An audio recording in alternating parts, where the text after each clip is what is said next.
বিদায় 2025 সাল। এই 2025 সালটা আমার জীবনের লাইফে অনেকটা কষ্টের, আবার অনেকটা সুখেরও বলা যায়। কারণ অনেক অনাকাঙ্ক্ষিত জিনিসগুলো আমি পাইছি, যেটা আমি অনেক আগে যেটা স্বপ্ন দেখতাম, একটা বাড়ির, একটা খামার, নিজের একটা সংসার, মাথার উপর একটা ছাদ। আল্লাহ 2025 সালটাতে আমার জীবনে সব কিছুই পূর্ণ করছে। আজকে আমি নিজের বাড়ি করতে পারছি, যতটুকুই পারছি আল্লাহর রহমতে, আল্লাহর অশেষ রহমত। আমি তা করছি, আল্লাহ আমাকে তা করার তৌফিক দান করছে।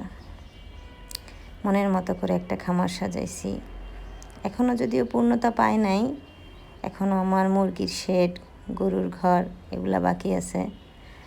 আল্লাহ ভরসা পূরণ হয়ে যাবে সামনের দিকে, আল্লাহর উপর এতটুকু ভরসা আছে। তো 2025 সালটা আমাকে অনেক কিছু শিখাইছে। অনেক অনেক কাছের লোকের কাছ থেকে যে কষ্টগুলো আমি পাইছি, সেগুলা আমি কখনো আশা করি নাই। তাই বলবো যে 2025 সালটা যতটা না আনন্দের, তার চেয়ে মনে হয় কষ্টের বেশি। কারণ আমার লাইফ থেকে 2025 সালটাকে আমি হয়তো বা কখনো মুছে ফেলতে পারবো না। আমার সন্তানদের জন্য আমাকে আল্লাহ যতটুকু করার তৌফিক দিছে আমি করছি। সবই আল্লাহর ইচ্ছা, আল্লাহর ইচ্ছা ছাড়া হয়তো না। তা আমি একেবারেই ছোট একজন ইউটিউবার, নেহাত ভাইয়ের ইচ্ছাতেই, বড় ভাইয়ের ইচ্ছাতেই আর কি এই প্রফেশনটাতে আসা। এখনও পর্যন্ত সফলতা পাই নাই, তবে আমি ভাঙা পড়ব না।